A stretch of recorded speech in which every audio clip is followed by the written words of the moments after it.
This is what the future of hyperintelligence looks like. Most people no longer own cars. Instead, artificial intelligence operates fully electric, networked, self-driving vehicles. As a result, air pollution and traffic congestion plummet across the planet. Self-navigating aerial drones are on the front lines for disaster response and search and rescue missions. Most people live and work side by side with self-aware androids. These AI companions boost productivity and liberate humans from tedious tasks, completely revolutionizing modern life. I feel like I'm in a superhero movie. Today, scientists are blazing a trail to this very future. The fact that we're enabling the system to make its own decisions, I don't even know where to begin with that. I want to know what breakthroughs are being made. It's talking and it's having this dynamic conversation with you. That's the wonder. Machines can be self-aware in ways that we can't. That will forge the future to Oh my gosh, it's looking at me. hyper-intelligence.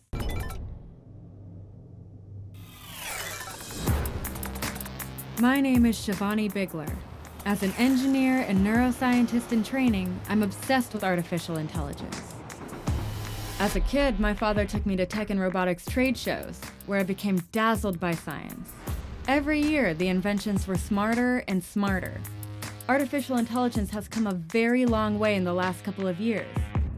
Most AI technologies are programmed to think for themselves, to learn from examples, kind of like simulating human intelligence in a way that it learns from past experience.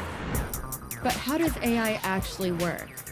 In the future, will AI achieve human traits like emotions, consciousness, or even free will? And how will humans and robots work together? Today, the clearest road to the future is the self-driving car. Unlike a regular car, which is just a machine, a self-driving car is a robot that can make decisions.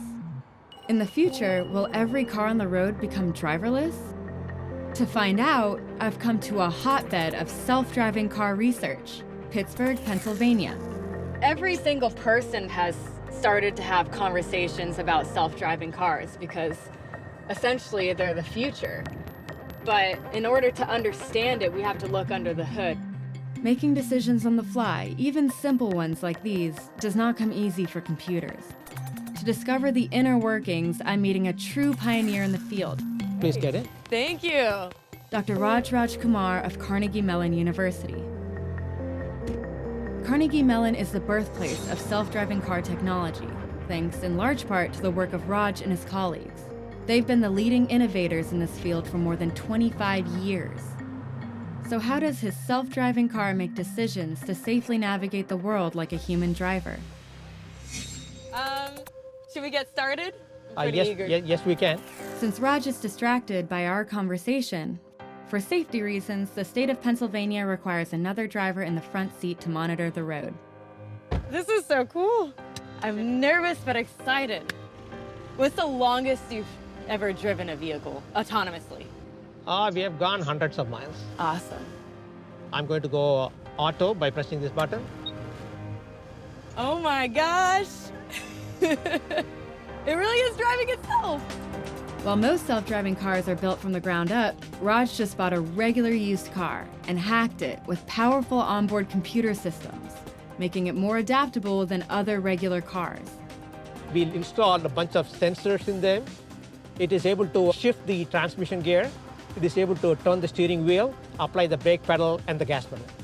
It's really the software that runs on the computer that makes this capability really practical. And there are some very key fundamental artificial intelligence layers that tries to mimic what we humans do. To mimic human decision-making, most self-driving cars use a combination of cameras and advanced radar to see their surroundings. The AI software compares external objects to an internal 3D map of streets, signs, and transportation infrastructure. A map is something that is static in nature. Right. Traffic and people and objects are dynamic in nature. The dynamic information it figures out on the fly.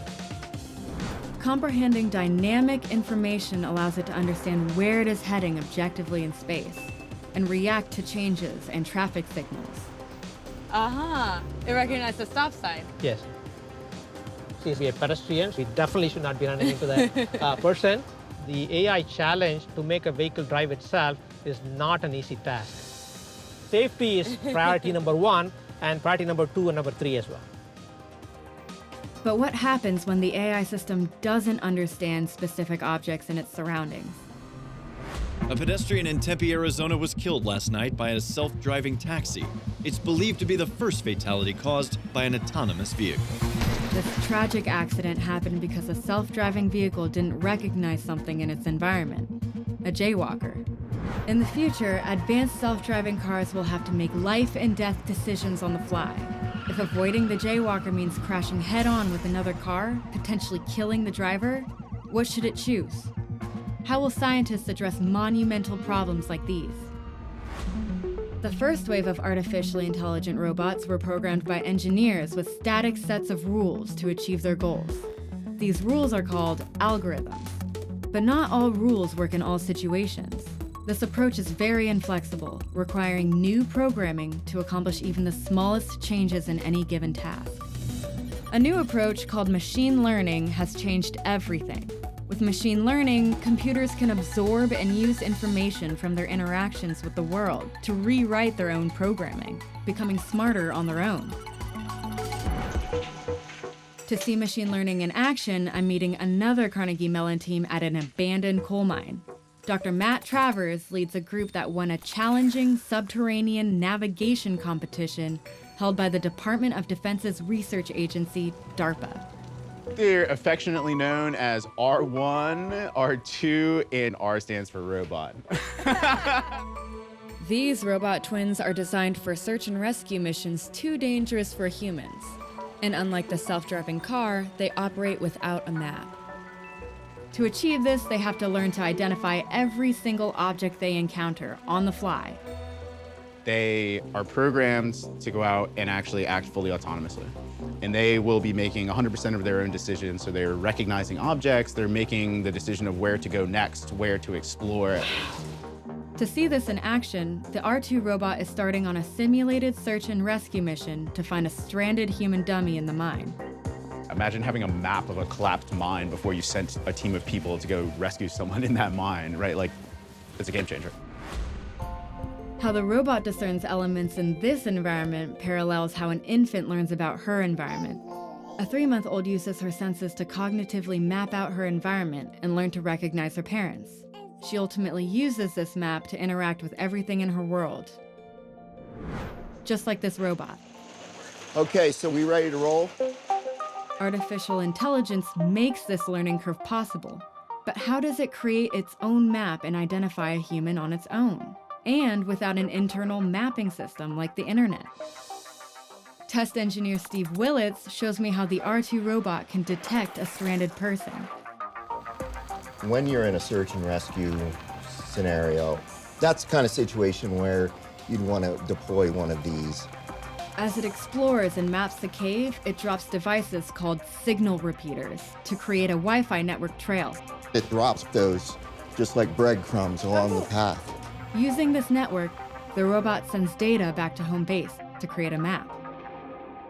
At the same time, the robot must look at every single object to identify the stranded human. So the LiDAR system is giving a full laser scan.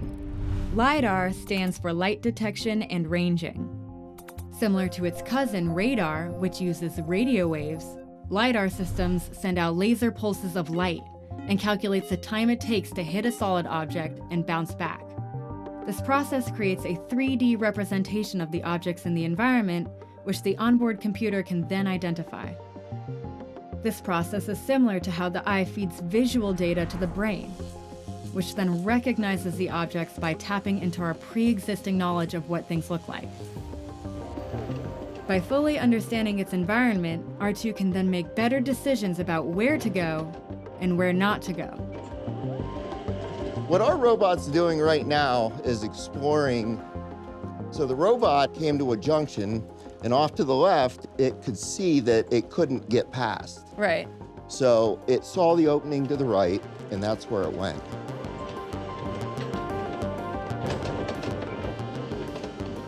It kind of looks like it's making decisions about whether or not to climb over these planks and obstacles all up in this area, right? That's exactly what it's doing at this point. Just like a baby, R2 learns through trial and error. It's like a little dog wagging its tail. But there's no one here to rescue, so it moves on. As R2 continues to map out the mine, oh my God, a human! It stumbles upon its intended target. That is Randy, Rescue Randy. Hello, Rescue Randy. Scared me. With the discovery of Rescue Randy, the R2 robot can not only alert emergency personnel, but also give them a map on how to find him. That is incredible. It knows what it's doing. These incredible rescue robots are clearly paving the path to the future of hyperintelligence. In the future, autonomous exploration vehicles perform search and rescue missions in every conceivable disaster zone, even in avalanches atop Mount Everest. Incredibly, intelligent off-road vehicles are also mapping deep cave systems previously unknown to science, discovering a vast supply of rare earth elements essential for modern technology. Artificial intelligence will clearly save human lives in the future, but there's a lot of terrain on Earth that's too difficult to navigate on wheels. How will intelligent robots make their way over rainforests, bodies of water, or even mountaintops? In Philadelphia, Jason Derenick of Technologists is working to overcome this problem. What we focus on is autonomous aerial robotics to enable drones to safely navigate in unknown or unexplored spaces. Jason's team has built the first industrial drone that can fly itself, anywhere. Incredibly, these autonomous robots navigate without GPS and map their environment as they go. We focus on all aspects of autonomy, which includes perception, orientation during flight, motion planning, and then finally control. But going from 2 dimensions to 3 dimensions requires an increase in artificial intelligence processing. The mission for their drone is to fly independently through a 3-dimensional path from one end of the warehouse to the other. Starting mission, 3, 2, 1. Now, to mess with its computer mind, Jason's team places new and unexpected obstacles in its path. Will the drone recognize these unexpected changes? Will it get lost? Will it crash? Essentially, we have a gimbaled LiDAR system that allows the vehicle to paint a full 360 sphere around it in order to sense its environment. Like the robot in the mine, this aerial robot uses LiDAR to see. It actually generates a voxelized representation of the space, which you see here. And each one of these cubes in the space, it's trying to determine whether that cube is occupied or whether it's free space. The robot's onboard computer makes real-time decisions of where to go based on its visual input. Kind of like us humans. Incredibly, the drone recognizes the whiteboards and flies around them. One of the things about this system that make it particularly special is that it's actually being used in the real world to keep people out of harm's way. Autonomous drones like these are already at work in hazardous industries like mining, construction, and oil exploration. They safely conduct inspections in dangerous locations and create detailed maps of rough terrain. From a technological perspective, the fact that we're able to do everything that we're doing on board, self-contained, and enabling the system to make its own decisions, I don't even know where to begin with that. Self-flying robots like these will revolutionize search and rescue and disaster response. They could also transform how packages are delivered.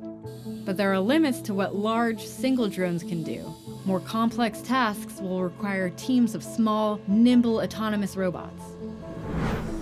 Dr. Vijay Kumar at the University of Pennsylvania is working with swarms of drones to perform tasks like play music or build structures cooperatively. He's also developing technologies to tackle some very big problems, including world hunger. In a couple of decades, we'll have over 9 billion people to feed on this planet. Of course, that's a big challenge. To take on a task this big, he's building an army of small flying robots with the ability to synchronize.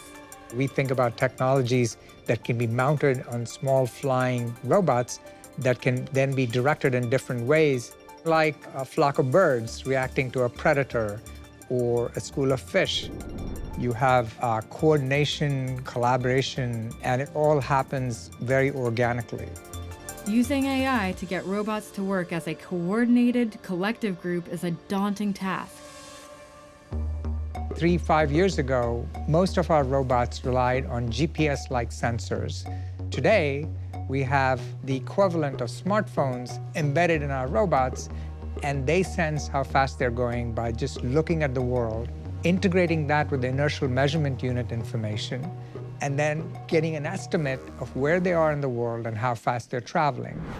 This I gotta see, and I'm gonna check it out virtually as a robot. I'm at UPenn, remotely in Vijay Kumar's lab. Sample my surroundings. Oh, I hit something. Hello. Hi. Vijay's apprentice, Dinesh Thakur, is my guide. Today we are going to show robots flying in a formation. Great, can we see how that works? Sure, yeah. The first step Dinesh takes in coordinating the drones is to provide them with a common point of reference. In this case, a visual tag similar to a basic QR code. Using only the onboard camera, these drones reference the code on the tag and visualize where they are in space. Using sophisticated bio-inspired algorithms, the drones then figure out where each other drone is within the collective swarm. These drones are communicating with one another, right? Yeah, right now they're communicating over Wi-Fi. It's so cool. Future versions of these drones will create their own localized wireless network to communicate. But for now, this swarm is a proof of concept. You've defined a formation and then they're assuming that formation? Yeah, I just say I want to form a line and the drones themselves figure out where they should go. Once they figure out where they are in relationship to each other, they can then work together to accomplish a shared goal, like ants working as a collective entity. Once they can coordinate between each other, we can send them out and doing specific missions. That's really cool. Swarms of flying robots have their advantages. Unlike a single drone, self-coordinating swarms can perform complex operations, like mapping, much faster, by working in parallel and combining their data. And losing one drone in a swarm doesn't doom the whole operation. Vijay imagines employing his advanced swarm technology to work on farms. This precision agriculture will help feed the world's growing population. We'd like robots to be able to roam farms and be able to provide precise information about individual plants that then could be used to increase the efficiency of food production. That would be a huge impact in a world. This is our duty as responsible citizens and as responsible engineers. This high-flying approach towards resolving the problems of the future is definitely a path I can get on. In the future, artificial intelligence coordinates flocks of drones to protect the environment and boost the food supply. To combat the negative effects of climate change on agricultural crops, robotic bees assist with pollination in orchards and on farms, making them more sustainable and productive. Fish-shaped underwater robots automatically deploy at the first sign of an oil spill. These drones create a barricade to rapidly contain spills, saving marine life and oceans across the world. Modern society has a long history of building robots to do work that's dangerous, difficult, or too repetitive for humans. AI is poised to automate all kinds of tedious work, ranging from factory work to taxi driving to customer service. While some are worried that smart robots will replace human labor, that's not necessarily the case. As a sector, artificial intelligence is expected to generate 58 million new types of jobs in just a few years. So what will the future of human-robot interaction mean for our work and livelihoods? I'm at the Massachusetts Institute of Technology to meet Dr. Julie Shaw. She's leading groundbreaking research in human-robot collaboration. My lab works to develop robots that are effective teammates with people. Julie and her team are creating software that helps robots learn from humans, even giving them insight into different human behaviors. By being aware of real people, robots can directly work and interact with them. How do you teach these robots or machines to do these human-like tasks? The first step, as it would be for any person, the first thing they do is become immersed in the environment and observe. And then we need an active learning process. The robot needs to be able to communicate or show back to the person what it's learned. We don't want the robot to learn the direct sequence of actions. We want the robot to learn this more general understanding. That's ultimately our challenge. But getting a robot to grasp the bigger picture concept in order to understand the basics of its task in the first place requires a lot of observation and, well, hand-holding. My research is focusing on trying to make robot programming easier by trying to teach robots how to do tasks by demonstrating them. Julie's colleague, Ankit Shah, shows me how this robot is learning to set a table. So this is all the silverware and the plates, the bowls, the Right. cups, and this is the table that it has to set. Yes, that is correct. Okay. As any parent knows, the first step in helping a child to learn is to model the desired behavior. It's the same with machine learning. In this case, the AI robot recognizes the objects with a visual tag similar to a QR code, and for 2 weeks, it observes Ankit setting a table. So did you pick up an item and then place it on the dinner table? That's basically what we did. And based on that, the robot learns what it means to set a dinner table. Dynamic tasks like setting a table or doing laundry are easy for humans, but incredibly hard for robots. The software has difficulty with so many variables, and even subtle changes in their environment can throw them off. One of the things which I like to do is to actually hide some of the objects, so it's not going to see the spoon. And the reason we do this is we want to show that the robot is robust to some of the disturbances in the task. The robot's software has learned what each object is and where it goes. Now, let's see if it's learned the concept and can think dynamically to set the table. So you can just pick up the card. Here we go. I've revealed the spoon. Incredibly, the robot recognizes the spoon and instantly places it next to the bowl. This reveals that the robot has learned the concept and executes the right action dynamically. In the process, the software is continuously writing and revising its own computer code. Basically, it's learning. If, like humans, robots can grasp the bigger picture context and not just the mathematical tasks, will AI-driven robots of the future spell the end of having to work? The key aspect is not developing AI to replace or supplant part of the human work, but really understanding how we fit them together as puzzle pieces.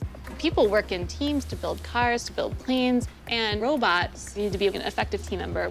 It's real teamwork. As if you're in a basketball game, you have your goal, right? And you have to think spatially, who am I going to pass the ball to? And at what time you do that so that everything matches up. The analogy of a basketball team is outstanding because we actually need to know spatially where they're going to be, and the timing is of critical importance. And so we need to develop the AI for a robot to then work with us. One of the most difficult aspects of creating hyperintelligence is actually something that even we humans sometimes get wrong, and that is anticipation. Anticipating what a teammate or coworker might do requires understanding of contextual information on a much more sophisticated level, and predicting what will happen next. Can robots make predictions as accurately as we can? Abby's our industrial robot. Penn Lesota is giving this Abby machine the intelligence necessary to help it anticipate a human coworker's action. This is a simulated manufacturing task that we have set up to simulate some sort of task that a person or robot could feasibly work on together. For safety reasons, actual human-robot interaction is, at present, fairly minimal. Typically in a factory, you would see these guys behind a metal cage, and you wouldn't have people working with them. So what we're trying to do is make something that a person could safely interact with. What is human and robot supposed to do together in this task? In this task, a person's placing fasteners in some surface of a plane and a robot applying like a sealant over to seal in. Okay, can we see it happen? Sure. In order to work together, the robot must first be able to see and recognize the actions of its human counterpart, and adjust to the person's every move. Ooh, feel like I'm in a superhero movie. So the cameras in the room can see these lights and track your hand so that your hand doesn't get cut off by the robot. That's right, yeah. So the cameras and the lights basically work as eyes for the robot. So that's how the robot knows where I am. The monitor shows the visual representation of the room that's inside the robot's mind. So this is what the robot might be doing if, I'm not in its way and the robot's just sealing and I'm not supposed to be here. PEM does something the robot has no way of expecting. If I put my hand in a robot's way. Oh, wow. By quickly understanding this human action, the AI software reacts accordingly. By stopping. It's important to be able to share the workspace. Building on this sense of teamwork, PEM's next step is helping Abby anticipate where he will move next, based on subtle, contextual cues. So in this case, the robot will not only track which actions I've done so far, but also anticipate which portion of the space I'm going to be using. Okay. And when it's planning its own motions, it'll avoid those locations so that we can more seamlessly work together. Oh, okay. So what you'll see now is after I place this bolt, the robot's going to predict I'm going to go to this one next. So what you'll see is it'll behave in a different way. So now that I place this bolt, the robot kind of takes a more roundabout path that allows me and the robot to work more closely together. And I don't have to kind of worry about it crashing into me because I can see that it's trying to avoid me. So similarly on this side, I place this bolt. You see the robot takes a more kind of like roundabout path. Yeah, because you're going to go there like next. It's slowed down because it's close to me. Right. Work together at the same time. So not only is the interaction more efficient in that the robot's not spending too much time standing still, it's safer because the robot's not constantly kind of almost hitting me, and also feels nicer for the person working with the robot. I really love this theme of teamwork. Programming robots to coordinate with us and anticipate where we will move won't only revolutionize the workplace, but it will also change society at large. In the future, the coordination of man and machine is so advanced that this collaboration increases productivity and accuracy in most industries. AI robots now accompany surgeons in hospitals across the globe. They anticipate the doctor's needs and hand them the appropriate medical tool just before it's needed. This dramatically reduces surgery times and human error. As machines become smarter in their interactions with humans, will they ever develop consciousness? And will artificial intelligence actually surpass human intelligence? While some machines have exceeded human ability in games like trivia, now we come to Watson, and chess, these AI systems were designed to master just a single skill. These programs use brute force computer processing power and specially tailored software to beat their human opponents. To achieve the holy grail of hyperintelligence, scientists must develop systems with flexible, human-like abilities to both learn and think. This form of smarts is called artificial general intelligence. I'm back in New York City on my own campus at Columbia University to meet with Dr. Hod Lipson. Hod's lab is developing creative robots that paint original artworks, self-assembling robots, and even robots that learn about their world without human assistance. But his ultimate goal is even more ambitious. Can a machine think about itself? Can it have free will? I believe that, in fact, machines can be sentient, can be self-aware in ways that we can't. As a neuroscientist, I know we've only scratched the surface of our scientific understanding of how consciousness works in humans. How could one possibly use computer code to put this transcendent feature into a robot? Our hypothesis is actually very simple. It is that self-awareness is nothing but the ability to simulate oneself, to model oneself, to have a self-image. The first step towards creating robotic consciousness is to teach the software to build an image of its physical, mechanical self inside its computer mind. We humans take consciousness like this for granted, even in simple moments, like understanding our own image reflected in a mirror. Humans start to develop awareness of their own emotions and thoughts around the age of 1. This helps babies understand their self-image in their minds, and it helps them to learn about their environment and their role in it. When a robot learns what it is, it can use that self-image to plan new tasks. In both humans and robots, awareness about the physical self is called proprioception. Neuroscientists sometimes call this self-awareness of our bodies a sixth sense. We use the same test that a baby does in its crib. A baby moves around, flails around, moves its arm in ways that look random to us, but they're not random. And then it touches its nose, right? Now, if its brain predicts that it's going to feel something, and it actually feels that, that means that its self-image was correct.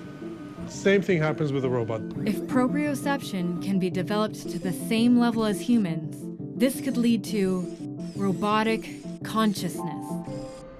Hod's colleague, Rob Kwiatkowski, is the proud parent of a brand new baby robot that he built.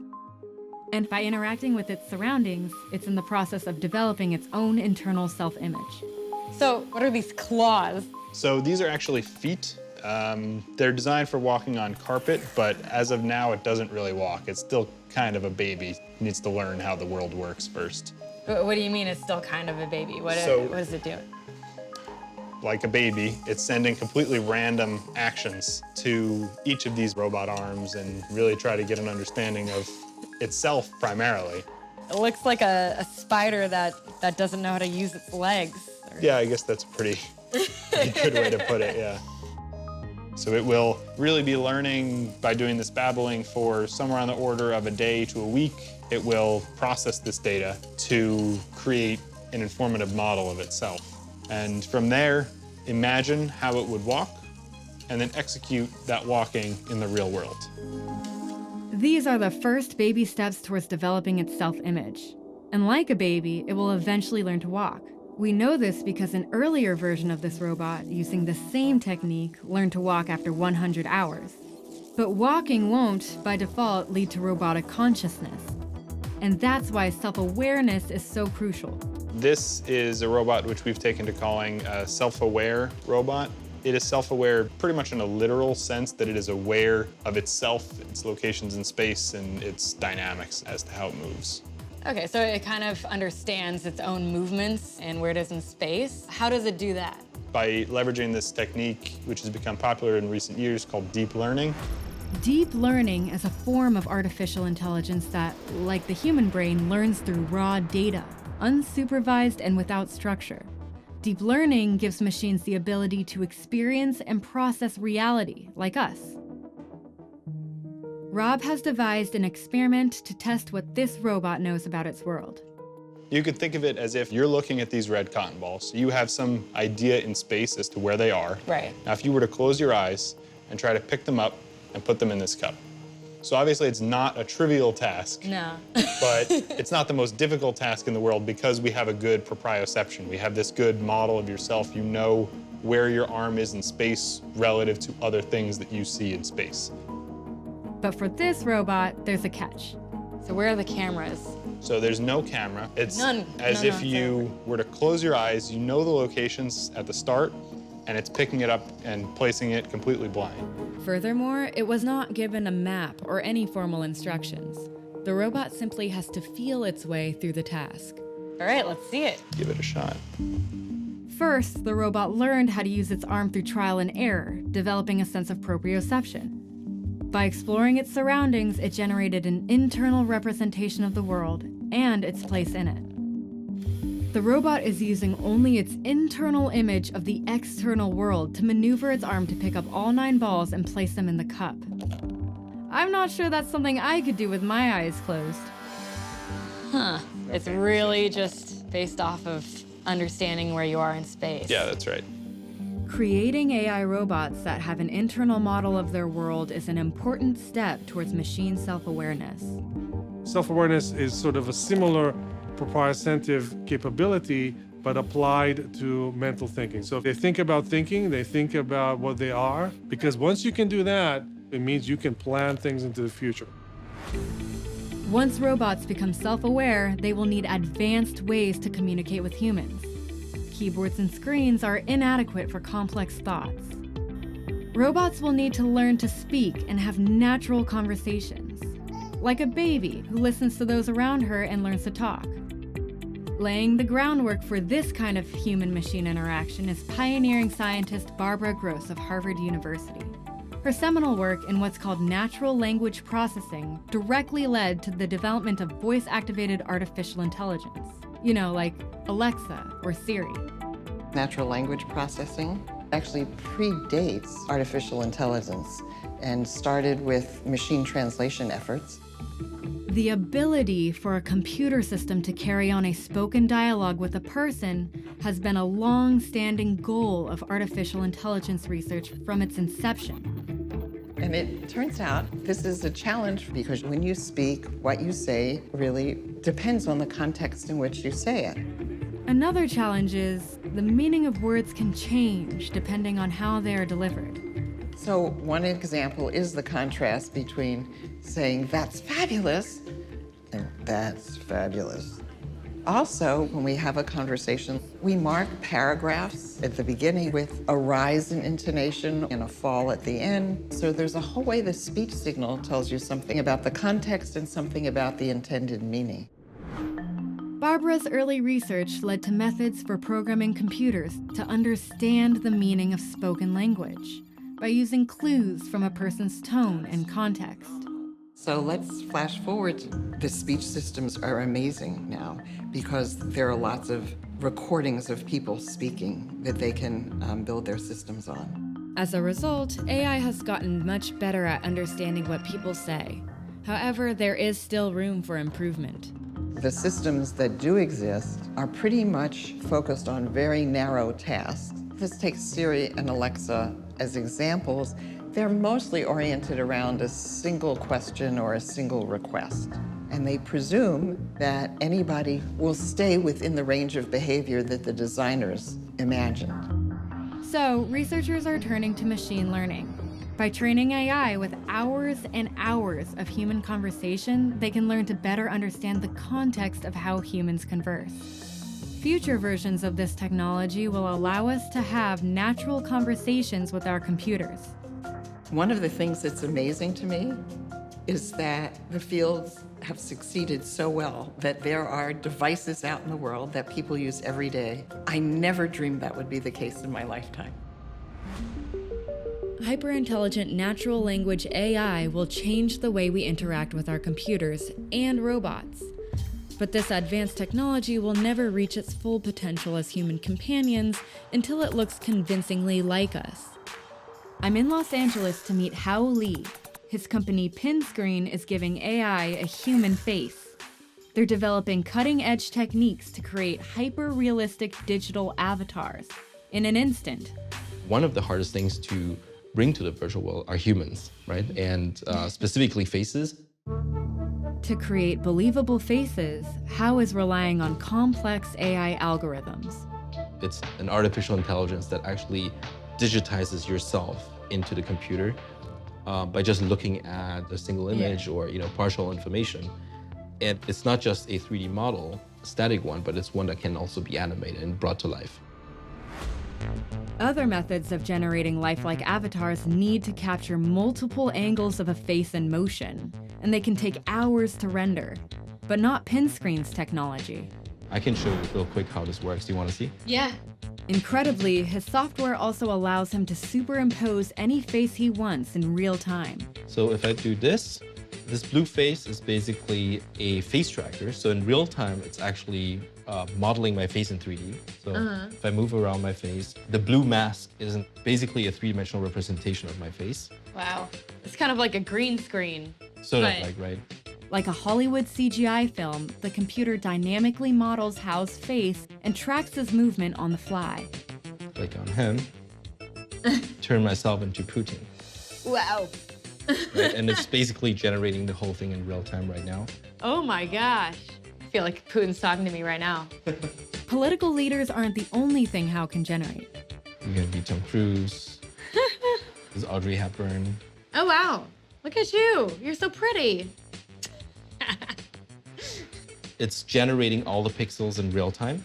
These teeth are never seen in this picture. So it's predicting what your teeth would end up looking like? These aren't even your teeth. Yeah, these are not my teeth. It's actually generating. Oh my goodness. Howe believes that software like this will give a more human face to the digital world. Ultimately, this will result in friendlier-looking androids and even virtual beings. I have been hanging with my dog for a while. Do you have pets? I have 3 toy poodles. Someday, we're actually going to interact with virtual beings that are going to assist us in our life. Imagine instead of talking to Siri or Alexa, you're talking to a face, right? And it's the best way to communicate is to have a face-to-face communication. And AI provides you perfect companionship. This kind of technology will give AI a face that most people can relate to. Are you human or are you artificial intelligence? That is a very interesting question. I think I am human, but I am artificial intelligence. Hyper-intelligent companions could usher in a more helpful and hopeful world. In the future, AI-powered virtual beings that look, talk, and even think like real humans are commonplace. These holographic assistants take care of many aspects of daily life, ranging from fashion advice to business consultation. Their faces and wardrobes can be customized depending on their role. When a doctor is required, these virtual assistants play the part and are always on call. Armed with the latest medical knowledge, they accurately diagnose most common diseases. The same technology is also capable of capturing the image, voice, and life story of loved ones. After death, these virtual friends and family are always a part of our lives. Even if engineers can create lifelike robots that look like humans, called androids, in order for AI to become true companions, people will need to feel comfortable embracing these androids figuratively and literally. I'm outside San Diego to meet Matt McMullen, the founder of Robotics. Matt is building androids that people will want to embrace, physically.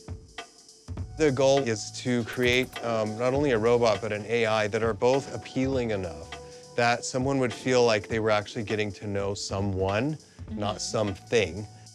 Once the sculpting and casting is complete, members of Matt's team mold the silicone skin on an actual functioning robot. The faces are actually modular. The face just literally comes off. Yes, it does. The idea is you create one robotic head and a whole bunch of different characters that can all run on that same head. So all of the things that move in the face are actuated by these magnets that are in the skin. Matt's team of programmers use artificial intelligence to create advanced chatbots for these robots. The goal is for them to have natural conversations with their companions. It's blinking. Yeah, she's a blinker. This is a test of my system. Oh my gosh, it's looking at me. Hello, how are you today? I'm okay. I'm fine. I'm doing just fine. How are you? Why do you ask me that? You know, because I care about your feelings. Speech is only one aspect of human communication. Facial expressions are hugely important in social interaction. So Matt is incorporating this non-verbal communication into his androids.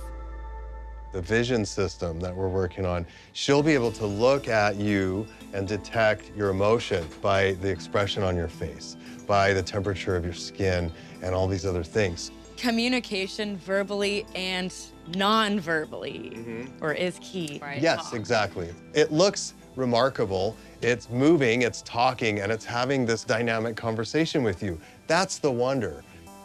I can imagine some people might walk in here and say, oh, look, a sex robot. The thing is, to make a really impressive and good sex robot, you actually have to make a good robot in the first place. But I think that the longer-term goals are going to be to create these systems for people to use in whatever way they see fit. Matt is building these androids for a wide range of applications. We're creating human-like robots that we think can be used for a huge variety of things. For people who are lonely, whether they're old or maybe they're socially isolated, or maybe they suffer from social anxiety. Androids with a friendly face could keep the elderly company and monitor their health. Armed with artificial intelligence, these androids could take on other qualitative roles. I think therapy is a huge one. Using the robot as a safe conduit for communication and letting people really open up because they don't feel like they're being judged by something like this. Yeah. Companion androids like this will forge a future where nobody will ever have to feel alone again. While lifelike human androids and virtual beings have the potential to enhance human social interactions, there are ethical concerns as well. Using artificial intelligence, it's possible to hijack a person's physical identity. There is one very big problem in the whole thing, which is privacy. What if I would do something harmful to you? And when you say harmful, you mean reconstruct somebody and have them say something that they would never say or never do. Right. Digital fabrications like this are already emerging online in what are called deepfakes. I can go on your website, take a picture from it, and then create some content with it without your consent. Also dangerous, swarms of AI-driven drones could be used in terrorist attacks. Can drones be weaponized? Of course they can be weaponized. These scientific breakthroughs yield results that can oftentimes be used against humans. So you have to be held accountable for what you developed, and it's a moral responsibility to think about the broader consequences. When it comes to ethical considerations like these, I still feel hopeful that science, technology, and human ingenuity will find solutions to these big problems. The potential for artificial intelligence to profoundly improve society, to improve jobs, to improve healthcare, to improve education is enormous if we do it the right way, trying to build computer systems that assist them in doing what they're doing better. Technology is more likely to provide some tools that will allow us to become superhuman, augment our intelligence, to make better decisions and to get better insights about the world. Future versions of this technology will become even more intelligent than us humans. I believe there's no doubt robots will exceed human capability. I mean, the path is very clear. Whether it's going to take 20 years or 200 years, this is maybe the most powerful technology we've ever invented. The potential of AI is limitless. Whatever big idea you can think of, you can ultimately probably program a robot or a computer to carry out your vision. And in the right hands, this technology has the potential to radically transform every part of daily life for the better. A true partnership with hyper-intelligent robots, with their intentions aligned with our own, will transform humanity for the greater good.